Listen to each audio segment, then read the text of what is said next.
আমাদের এখানে একটা উল্লেখযোগ্য অংশ হচ্ছে রেমিটেন্স যোদ্ধা, যারা রেমিটেন্স থেকে অর্থ পাঠিয়ে, অনেকে আছে আমার সাথে দেখা হইলে যে আমি ভোটের জন্যই দেশে আসছি। রেমিটেন্স যোদ্ধা যারা আছেন, আমরা আপনাদেরকে বলতে চাই, আপনাদের যে হয়রানি, আপনারা নিশ্চয়ই এতদিন আপনাদেরকে ভোট দিয়ে দিয়েছেন না, আপনারা পোস্টাল ব্যালটে ভোট দিয়ে দিয়েছেন না।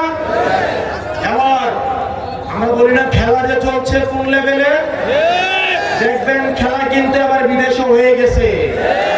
সকল রেমিটেন্স যোদ্ধারা এবার ঐক্যবদ্ধ বাংলাদেশের পক্ষে, সব ভোট গিয়েছে পাল্লাকলির পক্ষে। ইনশাআল্লাহ এই রেমিটেন্স যোদ্ধারা যেভাবে জুলাইয়ে আমাদের পক্ষে ছিল, ঠিক একইভাবে তারা এবারও এই নির্বাচনে আমাদের পক্ষে ছিল।